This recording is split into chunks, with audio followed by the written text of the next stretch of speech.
বুকটি আমার,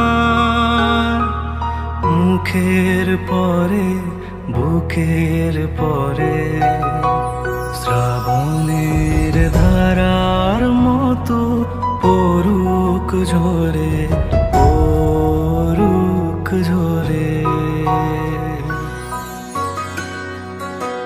পূরবের আলোর সাথে পড়ুক প্রাতে দুই নয়নে, পূরবের আলোর সাথে পড়ুক প্রাতে দুই নয়নে। নিশীথের অন্ধকারে গভীর ধারে পড়ুক প্রাণে। নিশিদিন এই জীবনে সুখে